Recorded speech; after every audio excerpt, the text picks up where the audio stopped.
Break બાદ હવે આગળ વાત કરીએ તો સાબરકાંઠા જિલ્લાના પ્રાંતિજ પોલીસ સ્ટેશન ખાતે શાંતિ સમિતિની બેઠક યોજાઈ હતી, જેમાં જિલ્લા ડીવાયએસપી AK પટેલ ઉપસ્થિત રહ્યા હતા। આગામી તારીખ 7મી જૂનના રોજ મુસ્લિમ સમાજનો ધાર્મિક તહેવાર બકરી ઈદ આવતો હોય દર વર્ષની જેમ આ વર્ષે પણ પોલીસ તંત્ર દ્વારા શાંતિ સમિતિની બેઠકનું આયોજન કરવામાં આવ્યું હતું।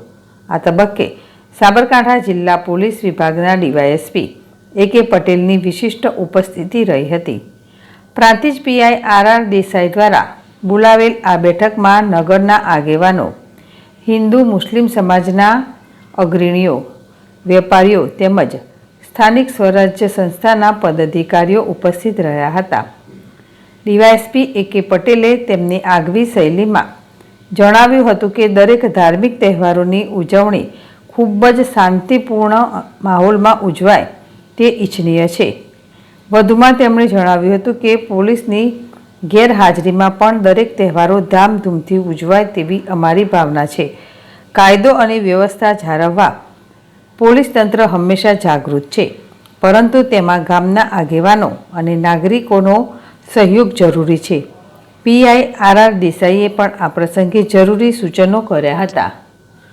આ પ્રસંગે પ્રાંતિજ નગરપાલિકાના પ્રમુખ અનિતાબેન પંડ્યા, પૂર્વ પ્રમુખ મધુબેન પરમાર, પૂર્વ પ્રમુખ ગીતાબેન પટેલ, નગરપાલિકા કોર્પોરેટર રશીદભાઈ, અમરીશભાઈ પટેલ, સામાજિક કાર્યકર નટુભાઈ બારોટ, મનુભાઈ રામચંદાણી, મહિલા આગેવાન રેખાબેન સોલંકી, શહીદભાઈ ભાણાવાલા, સફીભાઈ, તાહિરભાઈ સહિત વિવિધ કોમના આગેવાનો, વેપારીઓ, નગરજનો મોટી સંખ્યામાં ઉપસ્થિત રહ્યા હતા। જીલ રાવળ, ZSTV, પ્રાંતિજ।